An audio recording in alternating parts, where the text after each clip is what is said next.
Bengal news গ্রুপের পক্ষ থেকে আপনাকে নমস্কার। পাসপোর্ট জালিয়াতি কাণ্ডে অভিযুক্ত খোদ এসআই আব্দুল হাই, কি বলবেন? কি প্রশাসন থেকেই এরকম লোকেরা ধরা পড়ছে? দেখুন, যে কোনো পাসপোর্ট দরখাস্ত হলে পাসপোর্ট অথরিটি সেটা যাচাই করে দেখার জন্য পুলিশের কাছে পাঠায়। তো কলকাতা পুলিশে সিকিউরিটি কন্ট্রোল দেখে ব্যাপারটা। তো সেখানে যারা পুলিশের অফিসার ছিলেন তাদের কাজ ছিল যাচাই করা যে যেসব নথি দিয়েছেন সেগুলো জাল না ঠিক। এখন জাল নথি দেওয়ার পরেই যদি ঠিক বলে তারা সার্টিফিকেট দেন, স্বাভাবিকভাবে তারা এই ষড়যন্ত্রের সঙ্গে যুক্ত এবং প্রভাবিত হয়ে রিপোর্ট দিয়েছেন। সেই জন্যই তাকে অ্যারেস্ট করা হয়েছে বলে আমার ধারণা। বিএসএফ মেয়েদের ওপর অত্যাচার করছে, ফের বিএসএফকে কটাক্ষ মমতার। বিএসএফ লোক ঢুকিয়েছে কেন্দ্রের হাতে, কি বলবেন? দেখুন, যে কোনো ফোর্সেই কিছু খারাপ লোক থাকতে পারে, তারা কোনো মেয়ের উপর অত্যাচারও যে করতে পারে না তা নয়, কিন্তু এক নামে সব এসবকে দেখে দিয়া এটা আমার মনে হয় একদমই কাম্য নয়।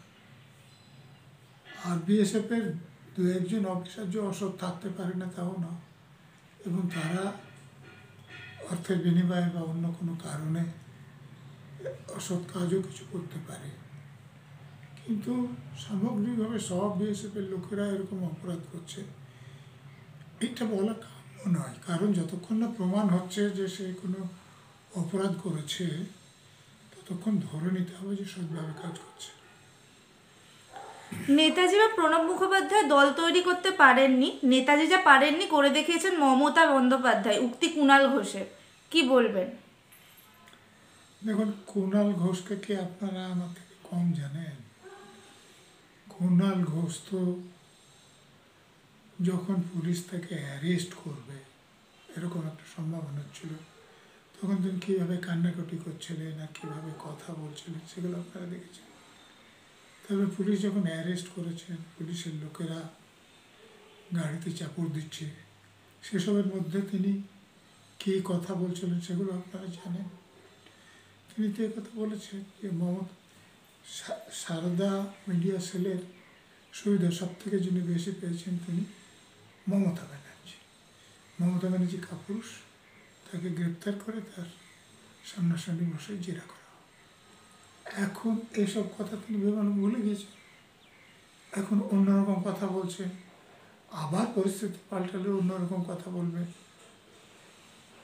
না হলে নেতাজির সঙ্গে তুলনা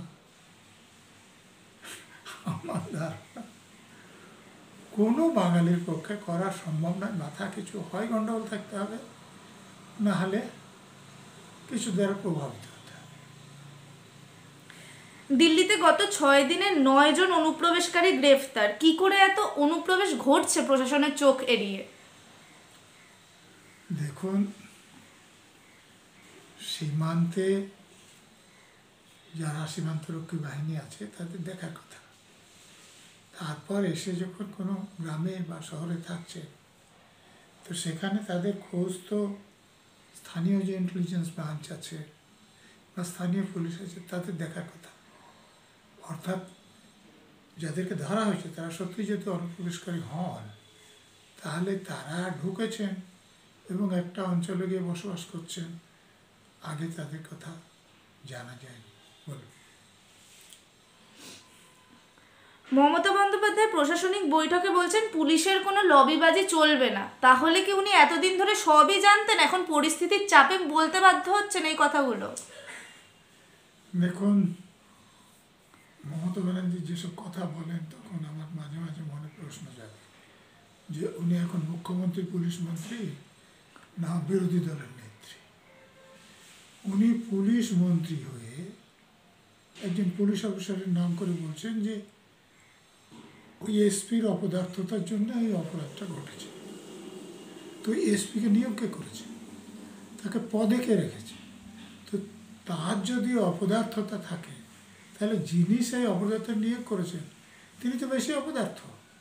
তিনি কাজের লোক, বা অপদার্থ লোকের মধ্যে কোনো ফারাকই করতে পারেন না, তো তাহলে কি তার সেই পদে থাকার কোনো যোগ্যতা আছে? ট্যাব কেলেঙ্কারির পর এবার আবার আবাস যোজনায় দুর্নীতি, আবাসের টাকা ঢুকছে, তারপরে আবার কোনো অজ্ঞাত কারণে টাকাটা উধাও হয়ে যাচ্ছে অ্যাকাউন্ট থেকে সাধারণ মানুষদের। কি বলবেন, এই দুর্নীতির পেছনে কি প্রশাসনিক কোনো হাত আছে? দেখুন, ট্যাবে তো প্রথম এটা এরকম হয়েছে তা নয়, বা আবাসেও যে এটা প্রথম হচ্ছে তা নয়। সমর্থন বলে একটা প্রকল্প চালু করা হয়েছিল, আপনারা জানেন, ডিমনিটাইজেশনের সময়, যে যারা গুজরাটে যায় বা দিল্লিতে কাজ করতে যায়, অন্য রাজ্যে কাজ করতে যায়, যেতে পারেনি, তাদেরকে 50,000 টাকা করে দেওয়া হবে। তো আমার গ্রামে আমি যেটা খোঁজ পেয়েছিলাম, এরকম 26 জনের অ্যাকাউন্টে টাকা ঢুকেছিল। 26 জনের কেউ ওই গুজরাটে যাওয়া বা অন্য রাজ্যে কাজ করতে যাওয়া লোক না, যারা তৃণমূলের লোকদের পিছনে পিছনে ঘুরে বেড়ায় এরকম লোক। এবং এই টাকাগুলো তৃণমূলের নেতারাই তাদেরকে দিয়ে তুলে নিয়ে নিয়েছিলেন। আমি অ্যাকাউন্ট নাম্বার দিয়ে, ডেট দিয়ে এটা থানাতে অভিযোগ করেছিলাম, এসডিওর কাছে অভিযোগ করেছিলাম, এবং এটার রিমাইন্ডার দিয়েছিলাম, কিন্তু কোনো ব্যবস্থা হয়নি। তো যদি শাসক দল এর সঙ্গে জড়িত না থাকে, তাহলে এরকম ঘটনা ঘটতে পারে না।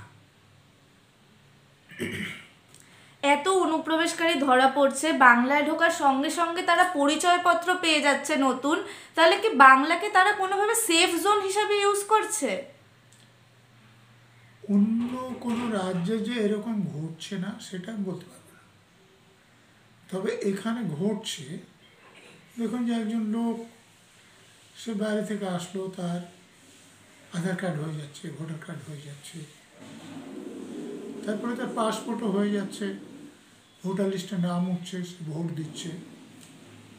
আপনারা নিশ্চয় দেখেছেন একটা ভিডিও, শাসক দলের একজন মহিলা নেত্রী বলছেন যে বাংলাদেশে যারা লোক এসেছেন তাদের এই নথি তৈরি করতে হলে কার সঙ্গে গিয়ে দেখা করতে হবে। আমি জানি না এরকম কথা বলা যায় এবং তারপরে তিনি নেত্রী থাকেন, তার বিরুদ্ধে না রাজ্য সরকার না কেন্দ্রীয় সরকার কোনো ব্যবস্থা নিয়েছে, মানে ব্যবস্থা নিয়েছেন বলে আমার অন্তত জানা নেই। তো এই রকম যদি প্রকাশ্য মিটিংয়ে বলেন, তাহলে গোপনে তারা কি বলেন সেইটা তো একটু তদন্ত হওয়া দরকার। এই যে অনুপ্রবেশগুলো ঘটতে দিচ্ছে, সবটাই কি ভোট ব্যাংকের রাজনীতি 2026-কে মাথায় রেখে? 26 কেন, তার আগেও ভোট হয়েছে, তারপরেও ভোট হবে। তো ভোট ব্যাংকের যদি হিসেব না থাকতো, তাহলে প্রশাসনকে তো বলতেন যে এগুলো ঠিকভাবে দেখা হোক এবং এই ঘটনা যাতে না ঘটতে পারে। ওই হিসেব আছে বলেই অন্য জায়গায় হিসেবে গরমিল হচ্ছে। বাংলায় আমরা দেখছি দুর্নীতির পর দুর্নীতি, খাদ্য, বস্ত্র, বাসস্থান, শিক্ষা, কোনো জায়গা বাদ যাচ্ছে না। এখন পরিচয়পত্র নিয়ে দুর্নীতি। কি হচ্ছে? প্রশাসন কিছু করতে পারছে না। পশ্চিমবঙ্গের ভবিষ্যৎ কি? প্রশাসন করতে চাইছে এটা আপনাকে কে বলল? দেখুন, পার্থ চ্যাটার্জি আমাদের শিক্ষামন্ত্রী ছিলেন, তিনি শাসক দলের 2 নম্বর নেতা ছিলেন। তো তিনি কি জন্য এখন হাজতে আছেন 2 বছরেরও বেশি সময় ধরে? যে যোগ্য প্রার্থীদের বঞ্চিত করে, কোটি কোটি টাকা আদায় করে অযোগ্য প্রার্থীদের কাছে চাকরিগুলো বিক্রি করেছেন। তো এই যে বিক্রি করেছেন, ওনার ঘাড়ে তো 10টা মাথা ছিল না।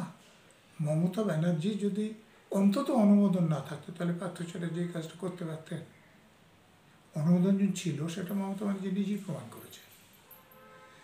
আপনি দেখুন যে যারা টাকা দিয়ে চাকরি পেয়েছে, তাদের চাকরি বাঁচানোর জন্য তো মুখ্যমন্ত্রী বা শিক্ষামন্ত্রী এদের মাথা ব্যথা থাকার কোনো কারণ নেই, কিন্তু যাতে তাদের চাকরিটা অতিরিক্ত পদ সৃষ্টি করে রাখা যায়, তার জন্য মন্ত্রিসভায় একটা রেজলিউশন পাস হয়েছে। সেটা মুখ্যমন্ত্রী, শিক্ষামন্ত্রী, শিক্ষা সচিব হয়ে এসএসসির মাধ্যমে হাইকোর্টে একটা এফিডেভিটও করা হয়েছে। হাইকোর্ট যদি এটাতে চোখ না দিতেন, তাহলে তো যারা টাকা দিয়ে চাকরি পেয়েছেন তাদের চাকরি রক্ষার ব্যবস্থা করে ফেলেছিলেন। তো মমতা ব্যানার্জি যদি এই দুর্নীতির সঙ্গে যুক্ত না থাকবে, বা অন্তত তার অনুমোদন না থাকবে, তাহলে তিনি এরকম বেআইনি রেজুলেশন পাস কেন মন্ত্রিসভায় করাবেন? তারপরে দেখুন জ্যোতিপ্রিয় মল্লিক রেশনের জিনিসপত্র কালোবাজারে বিক্রি করে কোটি কোটি টাকা হাতিয়েছেন। তো এটা মমতা ব্যানার্জির অনুমোদন না থাকলে তার পক্ষে করা সম্ভব ছিল? কারণ কে কোন মন্ত্রী পদে থাকবে সেটা তো মমতা ব্যানার্জি ঠিক করে। তো যারা দুর্নীতিপরায়ণ তাদেরকে তিনি মন্ত্রী করছেন, মন্ত্রী রাখছেন, তো এই দায়িত্ব মমতা ব্যানার্জি। তো যেখানে রাজ্যের মুখ্যমন্ত্রী দুর্নীতির সঙ্গে যুক্ত, সেখানে দুর্নীতি দূর করবে কে? অনেক অনেক ধন্যবাদ আপনাকে আমাদের সময় দেওয়ার জন্য। নমস্কার।